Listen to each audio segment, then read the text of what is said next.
우리가 현장에서 복음 전하다 보면 여러 종류의 사람들을 만나게 됩니다. 그런데 그 중에 특히 우리나라의 아주 주류 종교죠, 불교 다니는 사람들을 이렇게 만나다 보면 저 산이 좋고 물이 좋아서 사찰에 가는 사람이 아니라 정말 진지하게 자신의 죄와 업 때문에, 불교 용어로 업 때문에 다니는 이런 분들을 만나서 복음을 전할 때 때때로 이런 분들을 만나게 돼요. 예수님을 믿어서 죄사함을, 예수님이 대신 죽으신 그 공로를 믿고 죄사함 얻으시라고. 그러면 때때로 이렇게 대답해요. 내 죄를 내가 져야지 누구한테 맡긴단 말이냐. 얼핏 들으면 굉장히 착하게 들립니다. 얼핏 들으면 굉장히 선하게 들려요. 그러나 이런 식으로 지나치게 의인되지 말아야 됩니다. 하나님이 선하다고 하신 것까지 가야 되지, 하나님보다 의롭다, 하나님이 내신 대속의 이 도보다, 구속의 도보다 내가 내 죄 책임지지 어떻게 죄를 다른 이가 대신 속죄한단 말이냐, 그거요 하나님보다 자기가 의롭다고 여기는 거예요. 그래서 입에서 낸 대로 자기 죄 자기가 당해야 돼요. 이건 이제 우리 믿음의 도 밖의 얘기였고, 미국의 아주 큰 교회입니다. 그 교회 목회자가 어떤 책을 써서 굉장히 센세이션이 한때 됐었죠. 라벨 목사가 쓴 사랑이 이긴다. 그 책에서 지옥이 없다 이렇게 주장을 한 거예요. 왜냐? 사랑의 하나님이 지옥을 만들 리가 있냐. 지옥은 그냥 이렇게 하나의 상징이고 약간 이렇게 죄를 두려워해라 이 정도지, 실제 지옥이 있어서 꺼지지 않는 불에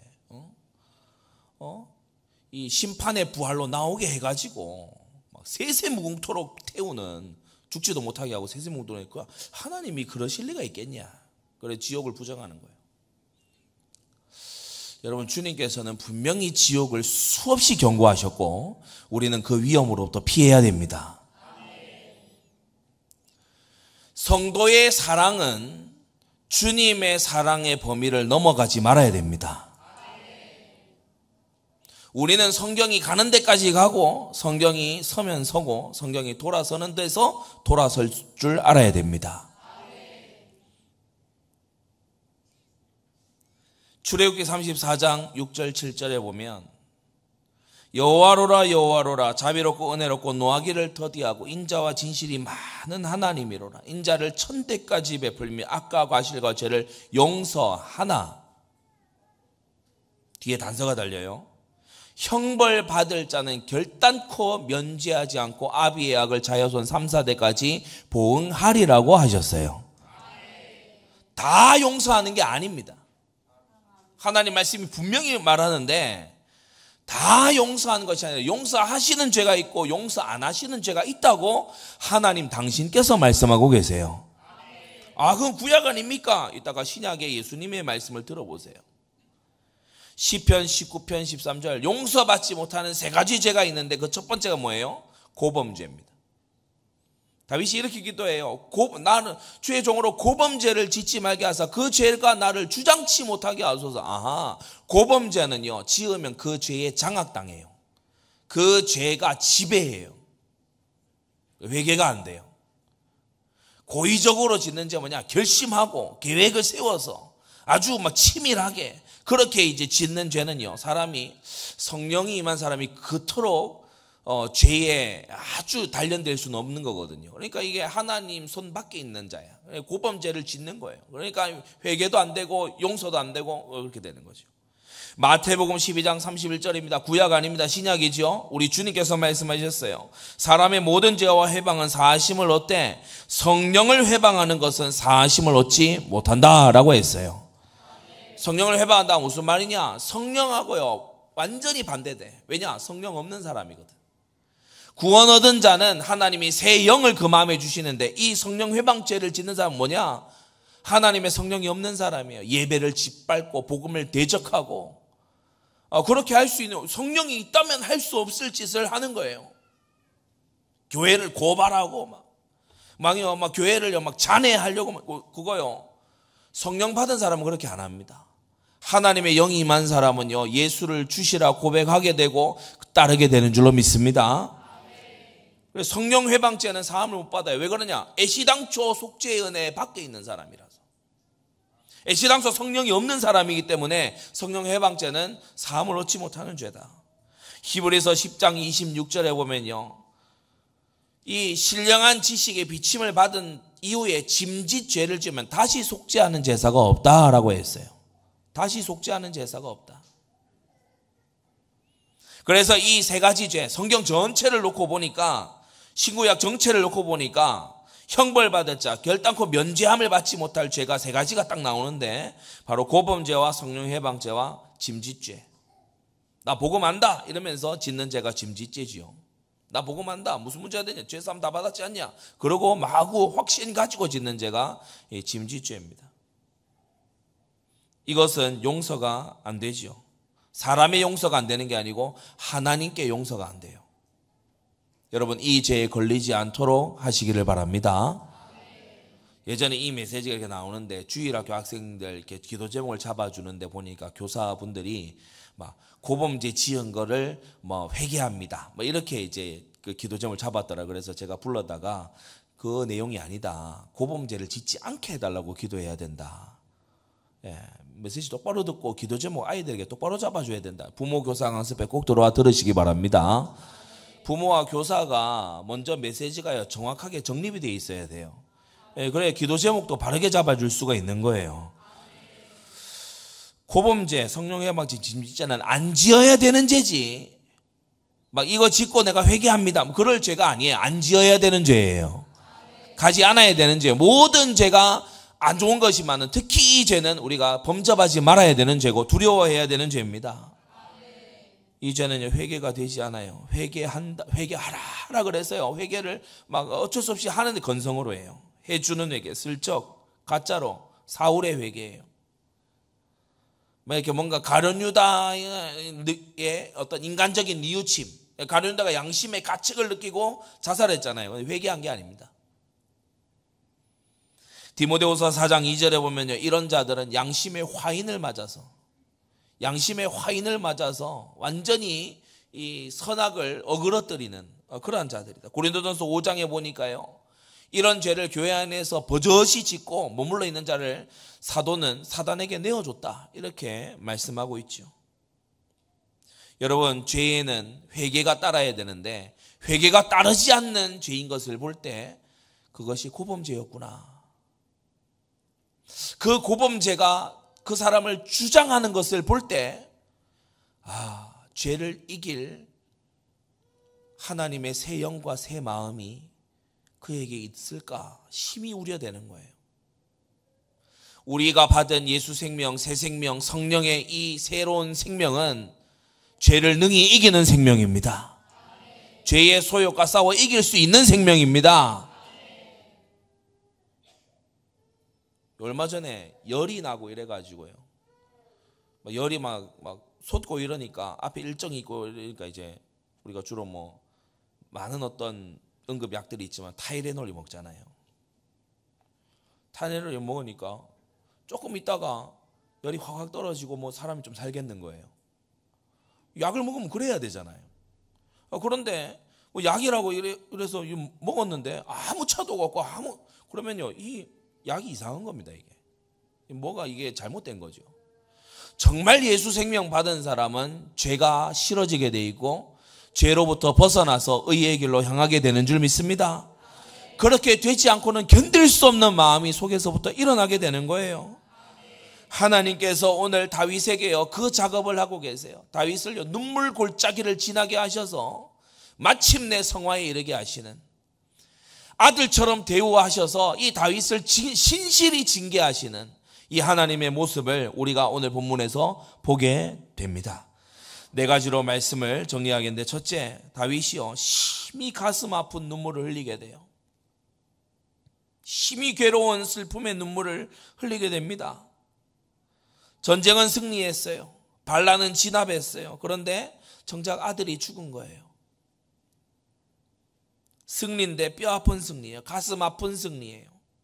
심히 괴로운 승리입니다. 왕이 울부짖고 있다 이 얘기를 들으니까 승리해서 이 개선해오는 이 병사들이요 다 찬물기 얹은 것처럼 그날의 폐잔병처럼 성으로 들어갔다라고 했죠. 왜 그렇죠? 왕이 총애하던, 반란을 했지만 왕이 생전에 총애했던 아들 압살롬이 죽었기 때문에 그래요. 여러분, 죄의 대가고 죄의 징벌인 줄 성경은 말하고 있습니다. 언약 잡으면 아무 문제가 없냐? 성경을 잘 보세요. 하나님은 당신의 자녀를 다스리십니다. 다윗이 하나님의 말씀을 멸시했어요. 간음하지 말지니라 하신 하나님의 말씀을 멸시했어요. 간음하고 간통하는 그 순간만큼은 하나님을 없이 여긴 거예요. 하나님을 멸시했어요. 간통하고요, 임신하자 이걸 숨기려고 그 남편을, 버젓이 살아있는 충성된 그 남편을 고살한 겁니다. 고의적 살해를 한 겁니다. 파렴치한 살인범이 되고 가정 파괴범이 된 거죠. 다른 거는요 회복이 되는데 이 살인죄는 회복이 안 돼요. 돌이킬 수 없어요. 하나님의 공의의 심판을 선지자가 와서 예고합니다. 당신의 집에 칼이 떠나지 않을 거라고. 회개한다 했잖아요. 그런데 당신의 집에 칼이 떠나지 않을 거라고. 사람을 죽여놓고 나 회개합니다. 그러면 원상복구가 됩니까?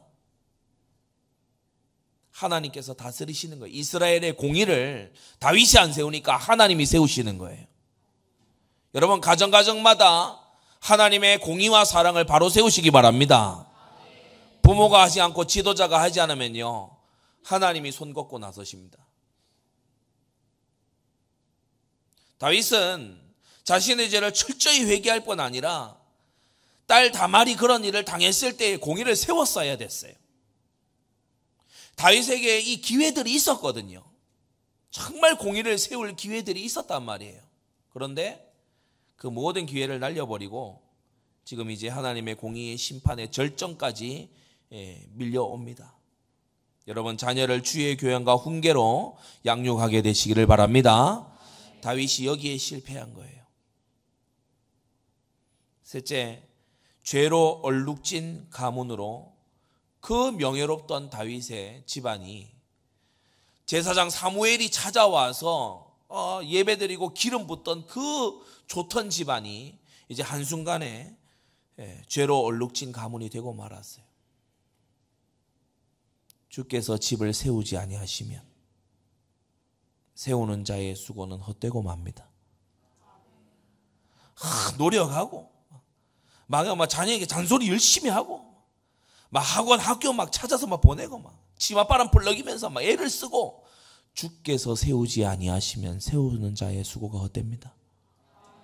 하나님이 세워주셔야 됩니다. 보세요. 맏아들 암논이요 이복 형제 다말을 강간을 합니다. 이것만 해도 너무 충격적이고 가슴 아픈 일인데 그 다말의 오라비 압살롬이 이제 칼 들고요 이 자기의 또 이복 형을 또 죽여요. 여기서 그치지 않고 이 압살롬이 아주 선한 얼굴로 위장을 하더니 백성들 선동해서 헤브론에 가서 반역을 일으키는 거예요. 백성의 민심을 얼마나 잘 돌려놨든지 다윗이요 예루살렘에서 막 도망쳐야 될 정도로 예루살렘을 진격에 들어오는 거예요. 예루살렘을 무혈 입성했어요. 도망갔으니까 무혈 입성했어요. 자기의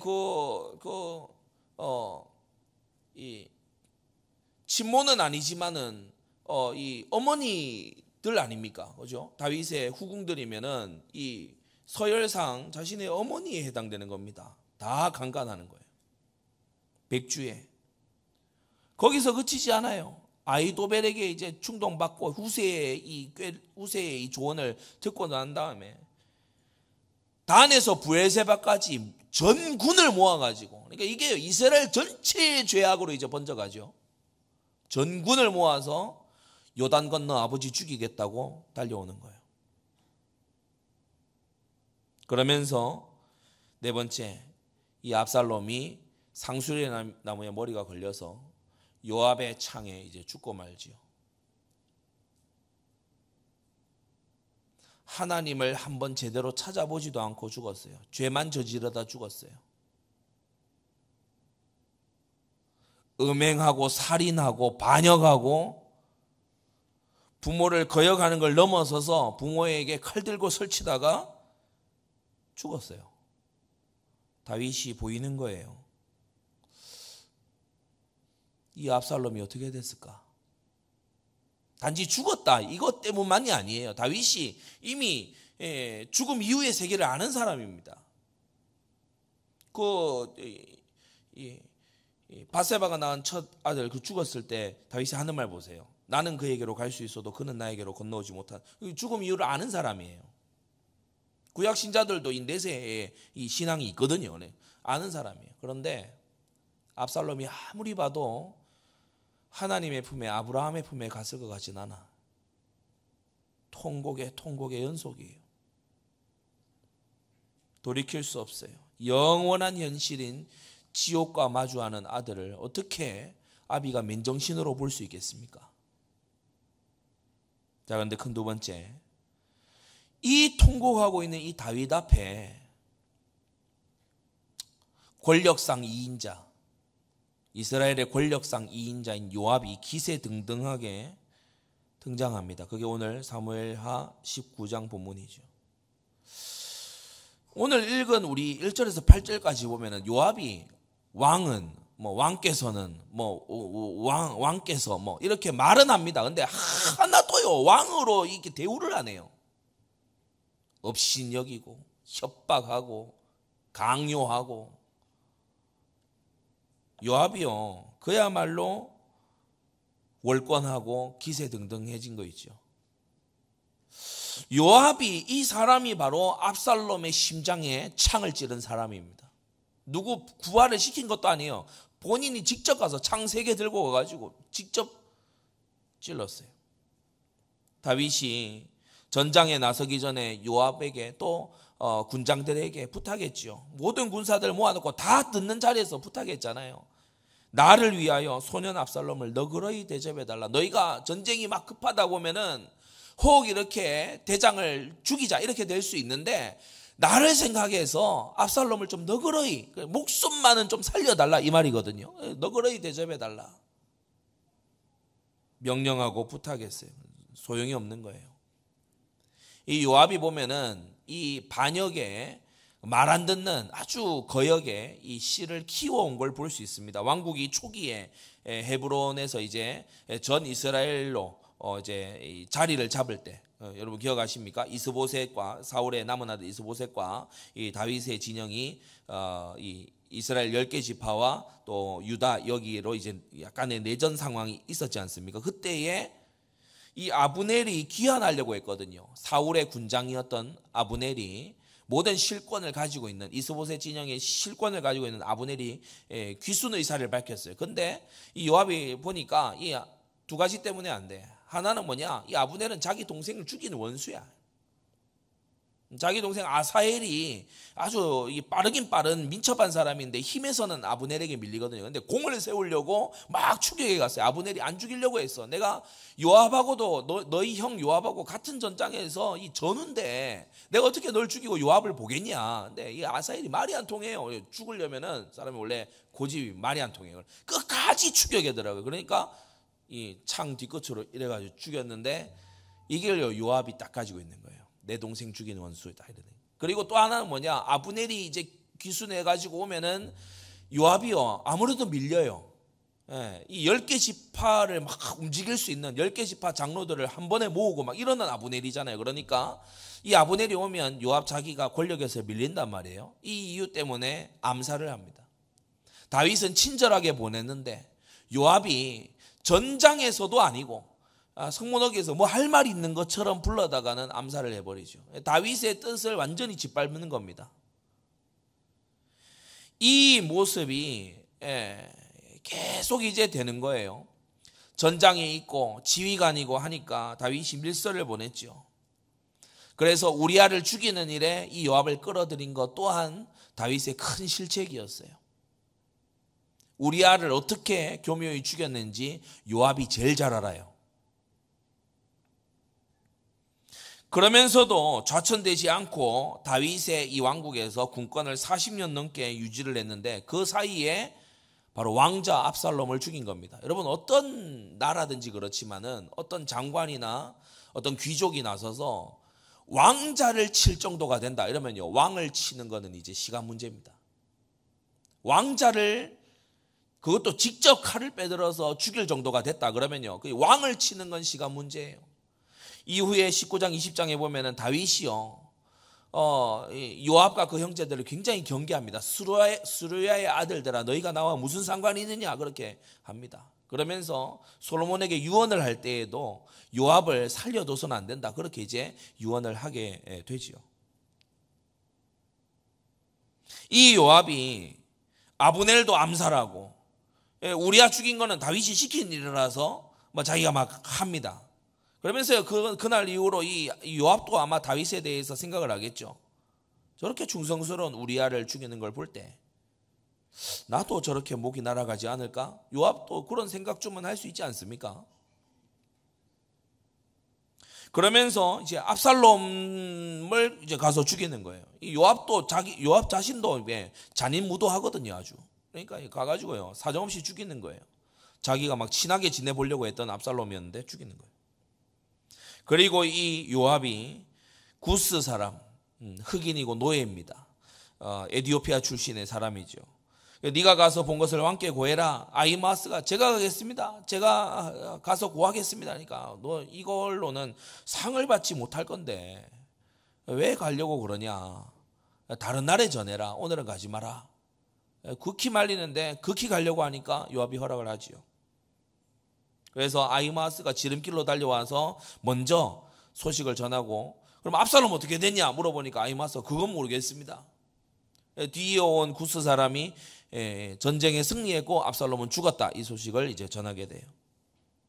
왕이 심히 괴로워하고 누대에 올라가서 눈물을 흘렸다. 18장 마지막이었습니다. 군사들이 통곡하고 있는 왕을 그 소식을 듣고 패잔병처럼 돌아와요. 보란듯이 왕명을 어긴 요압입니다. 교만이 도를 넘어가는 요압입니다. 우리는 때때로 생각할 때에 누군가가 징계를 받고 누군가가 어려움에 처하면 마구 그 사람을 욕해도 되는구나 그렇게 생각하는 경향이 있습니다.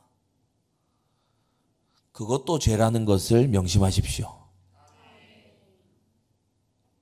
하나님께서 모두가 알게끔 교회 안에 누군가를, 하나님 나라 안에 누군가를 엄히 다스리시고 만지실 때가 있습니다. 그때에 여러분은 환난당하고 하나님께 징계받는 유다 예루살렘에 하나님이 시키지도 않았는데 막 들어와서 약탈해 갔던 에돔 족속처럼 하지 마세요.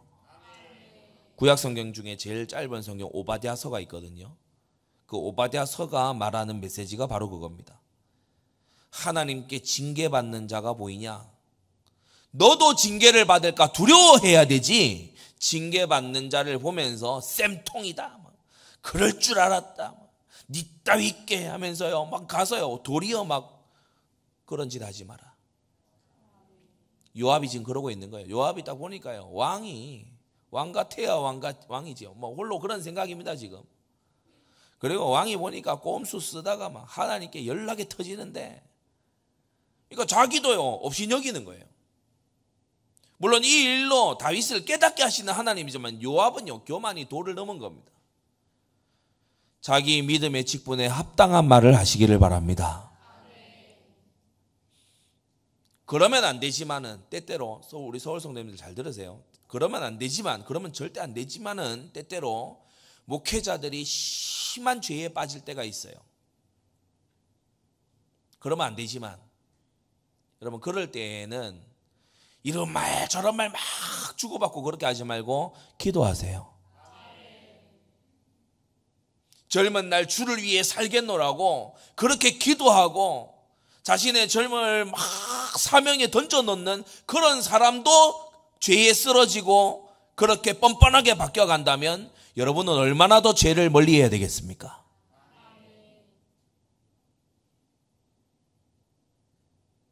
여러분, 다윗도요 순수했던 시절이 있었어요.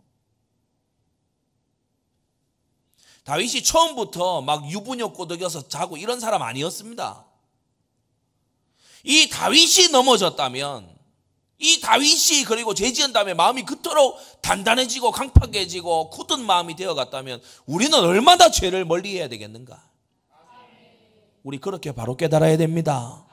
요압처럼요, 뭐 별 수 없네, 뭐 저런 게 무슨 왕이라고, 뭐 물러나든가 하면서, 여러분 그런 자세 가지지 마시기를 바랍니다. 하나님께서요 다윗을 다시 세우시는 중이에요. 하나님께서 어련히 알아서 하십니다. 예, 그래서요 성숙하고 하나님의 이 손길을 보면서 가는 그런 성도들이 되어져야 돼요. 다윗의 징계받는 것을 보면서 업신여긴 요압이었어요. 교훈을 얻어야 됩니다. 이 요압이 도리어 항의예요. 떼죽음 당할 위기에서 신복들이 나서가지고 구원을 해놨더니 얼굴을 부끄럽게 하냐, 멸시하냐, 다 인간적인 얘기입니다. 요압이 지금 눈에 보이는 건 이거밖에 없어요. 어려울 때 어렵다고 도와줬더니 막 지금 쳐울고 있냐, 뭐 이 얘기입니다. 미워하는 자는 사랑하고 사랑하는 자는 미워하는 거 아니겠냐? 인간적 도리로 볼 때는 일리가 있습니다. 압살롬이 살고 우리가 다 죽었다면 왕이 마땅히 여기실 뻔했어요. 이 말은 너무 극단적인 말입니다. 그러니까 요압이 하는 말은 하나님을 인정하는 말이 하나도 없어요. 예를 들어 왕에게 나와서 왕이시여 이제라도 여호와 앞에 마음을 돌이키시고 이 일이 여호와께로서 난 거 아니겠습니까? 위로를 얻으시고 이런 말이 아닙니다. 지금 요압은요 완전 인간적으로 그리고 자기의 이 성격에 맞도록 굉장히 극단적으로 얘기하죠. 그러면 압살롬이 살고 우리가 다 죽었으면 왕이 쾌제를 부르고 기뻐하셨겠습니다. 지금 다윗이 그런 마음이 아니잖아요. 이걸 극단적으로 호도하는 거예요. 그러면서 세 번째, 위협하고 협박합니다. 당장 지금 바로 나가서 신복들의 마음을 위로하라고. 7절, 이제 곧 일어나 나가서 왕의 신복들의 마음을 위로하여 말씀하옵소서. 강요하는 거예요. 협박하는 거예요. 나가지 않으면, 9절에 계속 나오죠. 그 7절에 나가지 않으면 오늘 밤 한 사람도 왕과 함께 머물지 않을 것입니다. 이 말이 무슨 말입니까? 내가 다 데리고 갈 거다 이 말이죠. 그리하면 그 화가 왕이 젊었을 때부터 지금까지 당한 모든 화보다 더욱 심하리이다.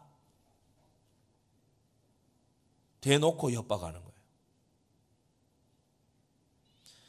이건 요압의 죄가 맞습니다. 기름 부은 왕에게 이렇게 할 수는 없는 겁니다. 그런데 더 높은 시선에서 볼 때에 하나님은 왜 다윗이 이런 일을 당하게 하십니까? 우리 생각해야 돼요. 이미 앞서서 도망쳐 나올 때 시므이가 하는 그 욕을, 그 모욕을 다윗이요 어떻게 봤어요? 이는 여호와께로서 난 거다. 지금 다윗이 요압에게 아무 대답 안 하지만 분명히 마음에 생각합니다. 내가 우리야 죽이라고 편지 써서 보내서 내 범죄를 도왔던 요압, 그가 지금 나를 협박하고 있구나. 다윗이 분명히 생각할 거예요. 그럼 요압은 뭐 내가 쓰임 받았다 그럴 겁니까? 아닙니다. 요압이 지금 분명히 교만한 겁니다. 분수에 지나는 거고. 세 번째, 이스라엘 군사들이 함께 슬퍼했어요. 전쟁이라는 것이 원래 이 전선도 넓고 막 이렇게 돌아가는 상황이 급하기 때문에 이제 나중에 군사들이 돌아와서 누가 죽었고 누가 살았고 이걸 알게 됩니다. 자기 주변밖에 거의 잘 모르죠. 돌아와서 이제 알게 됩니다. 압살롬이 죽었구나. 누가 죽여? 그 창 들고 직접 가서 이렇게 찌르는 거를 누가 봤다. 그래. 요압이 그랬다. 그래. 왕께서 분명히 간곡하게 부탁하셨는데, 우리가 출정할 때에 왕께서 따로 모아놓고 분명히 부탁을 하셨는데 어떻게 된 일이지? 압살롬의 죽음을 듣고 패잔병처럼 조용히 성으로 들어갔어요. 요압이 압살롬을 죽였어요. 이스라엘 병사들은요, 지금 두렵고 떨립니다. 이제 왜 그렇죠? 지금 왕의 명령을 거역한 것도 거역한 거지만 군권의 최고 가는 2인자 요압이 왕하고 지금 별로 사이가 안 좋은 것 같아요. 여러분, 이런 상황이 제일 좀 두려운 상황 아닙니까? 그러면 우리는 어느 말을 들어야 되냐? 이런 상황. 숨죽여 슬퍼하고 두려워하고 있어요. 마지막 네 번째. 우리가 이 상황을 지금 19장 전반부에 펼쳐진 이 상황을 보면서 우리가 명심해야 될 5가지가 있습니다. 첫째, 하나님은 뿌린 대로 거두게 하시는 하나님입니다. 사람이 무엇으로 심든지 그대로 거두리라. 죄의 모양과 징계가 닮아 있어요. 지난주에도 말씀드렸죠. 다윗이 뭣도 모르고 만군의 여호와 하나님께서 듣고 계시는데 그의 어전에서 겁없이 이런 말을 내뱉었습니다. 칼은 이 사람이나 저 사람이나 죽이느니라. 나단이 와서 바로 그 얘기를 얘기하지요. 당신이 말한 그 칼, 이 사람도 죽이고 저 사람도 죽이는 그 칼, 당신 집에서 떠나지 않을 거다.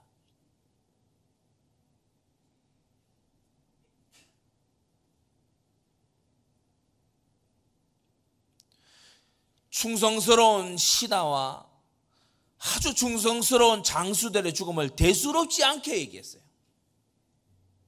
야, 싸우다 보면 이 사람도 죽고 저 사람도 죽고 그런 거 아니겠냐? 강팍한 마음. 그리고 뻔뻔하게 자기가 안 그런 것처럼 위장하는 이러한 말 속에 여러분, 하나님께서 이걸요 그대로 자신에게 갚아주십니다. 여러분은 가능하면 저주하지 말고 복을 비시기를 바랍니다. 여러분, 가능하면요 원망하지 말고요 감사하세요. 하나님이 듣고 계십니다. 암논이 죽고 압살롬이 죽잖아요. 정말 이 사람 저 사람 죽는 거 있죠. 나단이 와서 처음에 책망할 때 다윗이 시침이 뚝 떼고 전혀 자기는 모르는 일인 것처럼 그러고 있어요. 나단이 와서 비유로 얘기를 하니까 막 화를 펄쩍 내면서 이런 자는 죽어야 될 자고 이런 자는 4배나 갚아줘야 될 자다. 내 아들이 죽어요. 여러분, 하나님 살아서 다스리고 계십니다. 밧세바가 낳은 첫 아이, 맏아들 암논, 셋째 아들 압살롬, 이 압살롬을 그대로 따라 또 가는 넷째 아들 아도니아 죽어요. 선지자가 와서 말한 대로 재화가 있을 거고 칼이 떠나지 않을 거고, 압살롬이 칼이 암논을 죽이더니 요압의 칼이 다시 압살롬을 죽이고, 훗날 솔로몬이요 아도니아를 처단하는 거예요. 이 다윗이 아무도 모르겠지 하고 숨어서 밧세바와 간통했어요. 하나님께서는 지붕이 장막에 보란듯이 백주에 온 이스라엘이 보도록 그의 아내들을 겁탈당하게 하셨습니다. 우리아를 속여가지고 전장터에서 죽게 만들었어요. 압살롬이 암논 죽일 때 어떻게 했습니까? 잔칫날 불러서 속여서 죽였죠. 요압을 시켜가지고 우리아를 죽였는데 요압에게 이번에는 다른 걸 시켰어요. 제발 살려달라고. 그런데 압살롬이 죽어요. 그 이유가 뭐라고 성경이 말합니까? 네가 여호와의 말씀을 업신여기고, 다시 말해 고의적으로 짓밟고, 그냥 실수로 범죄한 게 아니에요. 네가 하나님의 말씀을 멸시했다. 그래서 우리는 성경에서 늘 반복적으로 주시는 교훈, 우리는 말씀 따라 살아야 됩니다. 하나님의 말씀 순종하는 게 하나님 순종하는 겁니다. 계명은, 법도는 나를 위해서 하나님이 주신 겁니다. 내가 저희를 위하여 율법을 만가지로 기록하였으나 저희가 상관없는 것으로 여기도다. 저희를 위하여 율법을 주셨다고 말씀합니다. 우리에게 상관 있는 겁니다. 시편 128편 1절, 여호와를 경외하여 그 도에서 행하는 자가 복이 있도다 라고 했어요. 하나님의 말씀을 배워서 순종해야 되는데, 예를 들어 우리 올해 전교인 수련회처럼 하나님 말씀을 순종하고 그 도에 행하려면 말씀을 알아야 될 거 아닙니까? 근데 예를 들어 에스겔서 같은 말씀은요, 읽어도 무슨 말인지 잘 모를 수 있어요. 이런 걸 배우는 자리에 여러분이 성실하게 와서, 왜 말씀 배우냐? 순종하려고. 내가 주께 범죄치 아니하려 하여 주의 말씀을 내 마음에 두었나이다 라고 했어요. 하나님 말씀을 배워야 알게 되고, 알아야 순종하고, 순종해야 하나님께 영광 돌리는 생애를 살 거 아닙니까? 말씀 배우는 자리를 마련을 해도요, 막 이 핑계 저 핑계 대고 이리저리 빠지면요, 어떻게 하겠어요? 말씀을 준비해 가지고요, 다 이렇게 강론하고 그런 자리를 준비를 해도 뛰쳐나가 버리면요, 이거 어떻게 하겠습니까? 신명기 10장에 여호와께서 내게 요구하시는 것이 무엇이냐? 여호와를 경외하고 그 모든 도를 행하고. 주님은 순종을 원하십니다. 순종이 제사보다 낫습니다. 그를 사랑하며 마음을 다하고 성품을 다하여 내 하나님 여호와를 섬기는 것이라고 했어요. 말씀을 따라 순종했다면, 목욕하고 있는 여자를 보면서 성령 충만하고 말씀 충만해서 저 왜 밖에 옥상에 나와가지고 저렇게 목욕을 하고 있냐, 집에 뜨신 물 안 나오나? 떼국물 흐르네. 저 남들이 보기에 저렇게 하지 말라고 해라. 그렇게 했으면은 안 당할 지금 사단을 당하고 있는 거예요. 여름입니다. 길거리에 막 짧게 막 입고 다니고 막 몸 막 드러내서 입고 다니는 사람을 보고, 저 옷감이 부족하나? 빈민도 아니고 저건 뭐 하는 짓이야? 이렇게 보여야 맞지. 은근히 유혹이 되고 막 좋고 막, 그리고 힐끔힐끔거리, 그거 이미 성령 충만해서 이탈한 거예요.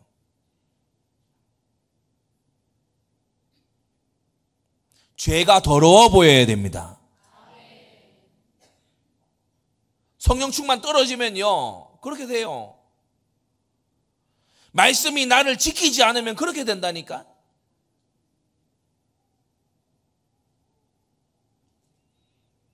말씀 따라 갔더라면, 하나님의 말씀의 보호를 받았더라면 당하지 않았을 징계죠. 은밀하게 외간 여인하고 왜 같은 장소에 있습니까? 그런 자리를 만들지 말아야 돼요. 제가 전도사 시절 때도 그랬지만은, 결혼하고 난 다음에 제가 원칙이 있습니다. 여성도들하고 1대1로 식당 가거나 카페 가거나 그거 안 합니다. 그런 상담을 청하는 사람도 우리 교회는 없을 뿐더러, 그러니 혹시 청하면 사모 만나라 그럽니다. 뭐하러 그런 오해가 될 만한 자리를 만듭니까? 뭐 나는 그렇게 해도 나는 괜찮아. 그만큼 자신만만합니까?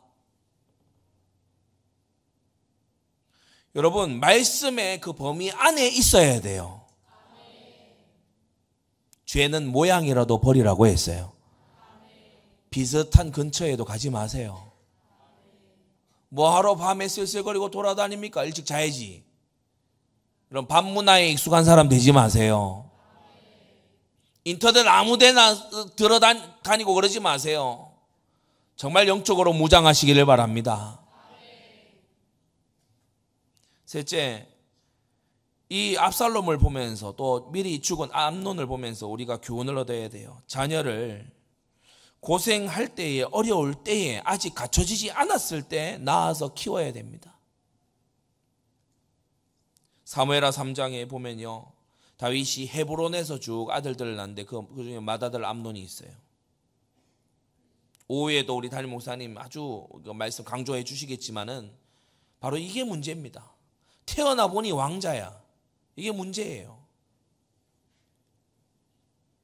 여러분, 좀 이렇게 갇혀져 있고 약간 뭐 답답한 거 없는 상황 속에서 우리 자녀는 좀 고생 안 시키고 키워야 되겠다. 청년들 그래 생각하죠. 기반이라도 마련하고. 아닙니다. 어릴 때 어려운 걸 알아야 돼요. 아멘. 크게 하세요. 지금 왕자로 큰 놈들이 이 짓 합니다. 광야 헤맸던 다윗은요, 그래도 회개라도 해요. 이 왕자로 큰 놈들이 보니까요, 시간 남아 돌고 힘 남아 도니까 이복 동생 범하고 칼 들고 막 죽일 준비나 하고 이러잖아요.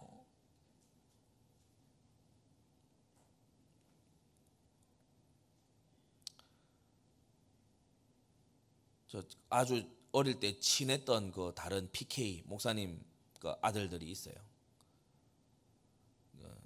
오래전입니다. 제가 거의 1도만 할 때, 그 나이 때쯤에 미취학일 때, 그때 무슨 이제 모임이 있다고 그 교회에 가면은 참 아이들도 희한하지요.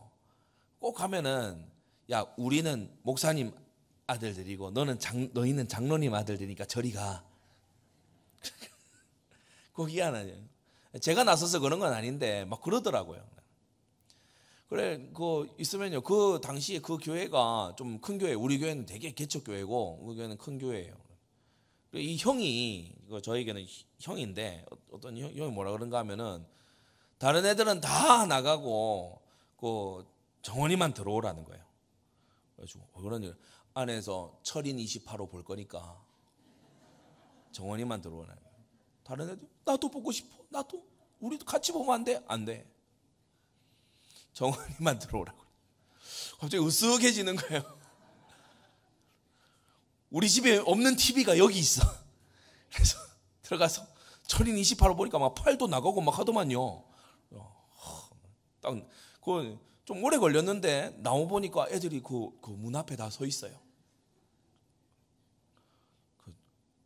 어땠냐 하면서 나한테 막 묻더라고요. 리뷰를 묻더라고. 그래서 재밌지. 다음 편도 있다 하면서 이렇게 막 비디오 빌려온 거 막 쫙 쌓여 있거든요. 거기 아들들은 이제 이를테면은 부요하고 기반이 갖춰진 목사님네 아들들이에요. 주로 이제 뭐 있냐, 막 우리 이런 거 있는데 너는 들어오고 너는 나가 뭐 이런 거 있잖아요. 그거 하고 놀아요. 저는 우리 교회 제 어릴 때 오면은 뭐 있습니까? 텐트 쳐야 돼요. 오늘도 자려면 텐트 쳐야 돼. 어릴 때 텐트 잘 칩니다. 아버지하고 저하고 텐트 칩니다. 텐트를 어디 쳐요? 야외 캠핑장이 아니에요. 교회 뒤에 막아놓은 거기다 텐트 치는 실내. 이미 우리는 그때부터 캠프 시대를 열었는데, 캠핑하는 거예요. 집에서. 그래, 밤에 자다 보면요, 아침에 일어나서 나오면 뭐가 두둑 떨어져요. 고드름이 두둑 떨어져요. 그래요. 어느 이제 한 1월 정도 됐을 때 제가 진짜 저는 슬픈 마음이 있는 그게 아니고 어머니가 왜 거기 서 있냐 들어오라 하시더라고요. 그래. 아니요, 여기가 더 따뜻해요. 집안에 들어가면요 막 냉기가 돌고 막 추워요. 근데 밖에 이렇게 있으면요 볕이 비치는 데가 있잖아요. 그 지점이 있거든요. 그 자꾸 바뀝니다 또. 그래서 거기 이게 쪼그리고 앉아 있다가 유치원 갔다 온 가방 옆에 이렇게 놔두고 앉아 있다가 저 볕이 옮겨간다 싶으면 옆으로 또 옮겨가요. 이렇게 옮겨가서 따뜻합니다. 그러면서 성도 한 사람이 얼마나 귀중한지, 개척교회를 하면 시달리는 사람, 막 귀신에게 잡혀가지고 목소리에서 그러니까요, 이 5살, 6살 때 현장 다 보는 거예요. 막 자기 어머니 머리채 끌어잡고 막 이렇게 들어오는데 그 옆에 제가 있었지 않습니까? 그 1도만 할 때. 그러니까 보통 교회 규모가 커지면은 목사님 아들을 거기 놔두겠어요? 거기서 끌고 가는 걸 보는 거예요, 이렇게. 자기 어머니가 백발인데 막 머리 끌고 가더라고요. 귀신 들려가지고 막 끌고 가더라고요. 그 옆에 있는 거예요. 뭐 옆에서 계속 보고 있는데 뭐 너 왜 여기 있냐? 빨리 들어가라고. 실감나게 보는 거예요. 아, 이렇구나. 이런 경우가 있을 수 있구나. 저런 경우에는 어떻게 해야 되겠구나. 교회의 개척교회의 생태가 뭐 이러하구나 라고 하는 걸요, 어려서 체득하는 거예요. 그런데 예를 들어 다 갖춰진 데 있다 해보세요. 그러면 그런 걸 배울 수가 없지요. 이와 유사하게 암논과 압살롬은 어려움을 모르고 자랐어요. 다들 왕자님 왕자님 하니까 세상이 그런 줄 알아요. 여간 잘못해도 혼나지 않으니까. 여러분 열왕기상 1장에 가서 보면은 아도니아에 대해 성경이 뭐라고 기록합니까? 이 아도니아는요, 그 아비가 한 번도 네가 어찌 이리 하였느냐라고 말로 섭섭게 한 적이 없다라고 했어요. 한 번도 아버지로부터 싫은 소리 한 번 들어본 적 없어. 그렇게 자란 아들이 망나니가 되는 겁니다. 잘못된 교육관을 갖고 있는 성도님들 잘 알아야 돼요. 아이의 마음에는 미련한 것이 얽혀 있다라고 했어요. 훈계를 들어야 돼요. 현실을 알아야 돼요. 온실 속에 난초로 키우지 마시기를 바랍니다. 고생할 때, 광야 떠돌 때, 사울이 추격해 올 때, 그때 태어났더라면 기도하는 아버지, 인도받는 아버지, 절묘하게 보호하시는 하나님 체험했을 거 아닙니까? 헤브론 왕궁에서만 속 자란 거예요. 이스라엘 현장도 몰라. 기도하고 하나님 인도받아야 되고 막 응답이 있어야 되고 이건 몰라요. 하나님이 어떻게 해야 함께 하냐 몰라. 그러니까 하나님이 그 마음에 함께 아니 계시니까 뭡니까? 자아가 드세져요. 이 압살롬 보세요. 자아로 충만한 사람이잖아요. 여러분 네 번째, 자녀를 말씀 따르는 자로 기르시기를 바랍니다. 고생 안 시키겠다 이 생각 오늘 다 빼내세요. 있어야 될 고생은 해야 됩니다. 제가 리폼드에서 MDB 이거 마치고 나서 이렇게 보니까 공부를 더 했으면 하는 그런 또 그 아버지 말씀이세요. 지금도 그런 걸 가지고 기도해 보라고 이렇게 하시는데, 그래서 저도 뭐 어떻게 해야 될지 잘 모르겠습니다. 지금 뭐 여기저기서 더 해야 되지 않겠냐. 그리고 또 어떤 분들은 또 만류하시는 분들도 있고, 어제도 한 제 웨스트민스터 리폼드 또 우리 교수님들하고 이메일 이렇게 하는데 제 어떤 연구 분야 이런 걸 들으시더니 정말 박사 논문을 써주면 굉장히 좋겠다 이런 이제 얘기들을 하시더라고요. 근데 이거저거 다 놔두고 저는 부모님이 원하시는 것을 나는 해야 되겠다 그런 마음이었어요. 부모님이 기뻐하시는 것을 내가 하고 싶다 그런 마음이었어요. 여러분이요, 계명 하나하나를 어떻게 생각하고 있습니까? 여러분 겟세마네 기도에서 우리 예수님의 기도 주제가 뭐였죠? 내 뜻이 아니라 아버지의 뜻대로 되기를 원합니다 였어요. 예수님의 뜻은 그러면 다른 거였다는 거죠. 할 수 있거든 이 잔을 내게서 옮겨달라는 거였어요. 왜냐하면 신성한 성자 하나님으로서의 그 하나님으로서의 능력으로 십자가를 지는 게 아니고 온전한 사람으로서 십자가를 져야 되거든요. 그래서 할 수 있으면, 가능하기만 하다면 지나갔으면 좋겠습니다 라고 했는데 기도의 결론이 어떻게 났습니까?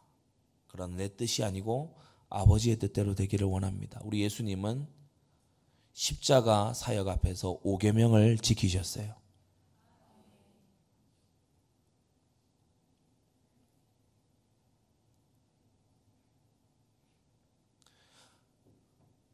다윗의 아들들을 다시 한번 생각합시다. 어느 한 놈도 아버지의 마음을 생각하는 이가 없어요. 암논이 아버지가 어쩌하실까 생각했다면 이복누이에게 그런 짓 하겠습니까? 압살롬이 아버지가의 마음이 어떨까? 아니 내가 어렵고 힘들고 내 누이가 그런 것이 아니라 아버지가 어떠하실까 생각했다면 큰 형을 무참히 죽이겠습니까? 아버지가 어떠한 마음이실까 생각했다면 아버지의 후궁들을 겁탈했겠습니까? 누구 한 놈도 그걸 생각하는 놈이 없어요. 넷째 아들 아도니아는요, 아버지가 남겨놓고 간 그 아비삭 후궁 그거 나 달라고, 이런 막대 먹은 놈이 어디 있습니까? 자녀를 말씀 순종하는 자녀로 길러야 돼요. 하나님의 말씀 하나를 지키기 위해서 주의 인자가 나의 생명보다 나음으로, 여러분 고민하고 생각하고 염려하고 꼼수 쓰는 그러한 자녀로 가만히 놔두면 그렇게 갑니다. 사람은 가만히 두면 이렇게 가요. 부지런히 교육을 해야 됩니다. 부지런히 함께 기도하고 부지런히 말씀을 강론해 줘도 허물이 많고 죄가 많은 게 사람이에요. 성구 암송을 시키고 그 암송한 성구의 뜻을 알려주고 해도요, 막상 상황 닥치면 성질 부리는 게 그게 사람입니다. 근데 심지어 말씀을 가르치지도 않고 교육하지도 않아요. 그러면 완전히 자아로 똘똘 뭉쳐가는 거예요. 여러분, 행복을 누리려고 하는 자가 아니라 사명 가진 자로 길러야 됩니다. 다윗의 아들들 중에, 다윗의 자녀들 중에 지금 사명이 있는 놈이 누가 있어요? 다 누릴 생각만 하고 다 죄의 쾌락만 쫓아가고 있는 거죠. 우리는 믿음의 인물 다윗이 이렇게 자녀 양육에 철저히 실패한 모습을 보면서 우리는 크게요 경계해야 될 줄로 믿습니다. 그리고 만일 자녀들이 신실하게 자라났고 하나님 보시기에 어여쁘게 크고 있다면 전적으로 하나님의 은혜입니다. 잘해서가 아니에요. 전적으로 하나님의 은혜입니다. 거듭난 자는 이 말을 알아들을 거예요. 내가 순종하고 애쓰고 사역했지만 자라나게 하신 분은 하나님이십니다. 내가 한 게 아니다.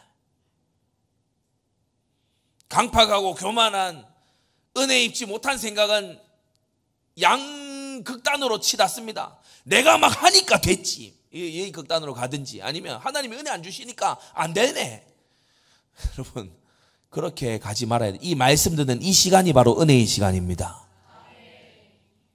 다섯 번째, 여러분 말씀을 따르고 어려서부터 죄가 무엇인지, 그리고 세상이 어떠한 것인지, 그리고 실전 신앙은 어떠한 것인지를 아는 이러한 자녀를 많이 둬야 됩니다. 이론만이 아니라 오전에 1부 때 말씀 받았죠? 체험으로, 경험으로. 그런 자를 많이 둬야 돼요. 시편 127편, 바로 이러한 자녀들이 장사의 수중에 화살과 같습니다. 이러한 자녀 하나가 꼽혀 들어가면 디모데 같은 자가, 신라 같은 자가 가서 현장에 꼽혀 들어가는 거예요. 그러니까 현장이 살아나는 거죠. 이런 자가 하나 일어나게 되면요, 수십, 수백, 수천이 주님께로 돌아오는 역사가 일어나게 되는 것입니다. 선교의 전선이요, 이런 자들을 통해서 전진하게 되는 거예요. 견실한 자녀, 힘이 있고요, 하나님이 함께 하시는 이런 자녀들이 여러분의 중년과 노년에 여러분을 둘러서 있게 되기를 바랍니다. 마지막 그 한 줄, 결론 위에 그 한 줄 한번 보세요. 그게요, 시편 말씀 그대로 아닙니까? 장사의 수중에 화살 같은 이러한 자녀들이 많은 자는 성문에서 수치를 당하지 않는다. 지금 다윗이 수치당하고 있습니다. 다윗의 전통에 화살 같은 화살이 없어서 수치를 그야말로 된통당하고 있습니다. 자신이 부리는 부하에게 수치란 수치는 다, 모욕이란 모욕은 다 당하고 있습니다. 성경은 우리에게 교훈합니다. 너희가 고범죄, 그리고 또 하나 자녀를 주 안에서 신실하게 양육하는 거, 이거 놓치면 이렇게 된다. 결론입니다. 고범죄를 짓지 마십시오.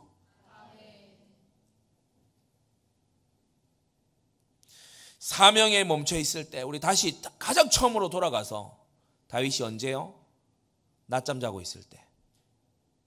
모든 종류의 낮잠이 나쁘다 이 말이 아닙니다. 근데 성경이 낮잠을 자고 있다는 걸 굳이 기록을 했어요. 그게 무슨 말입니까? 해이해져 있을 때, 하나님 주신 사명에 뒤처져 있을 때, 그때에 음욕의 유혹을 받고 그 뒤에 이 모든 일들이 이제 진행이 돼요. 누룩처럼 그야말로 삽시간에 퍼지는 곰팡이처럼 이 모든 일들이 진행이 된 거예요.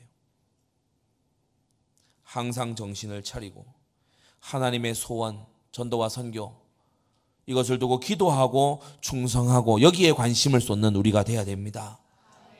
오늘도 구원받을 영혼은 갈급하게 기다리고 있어요.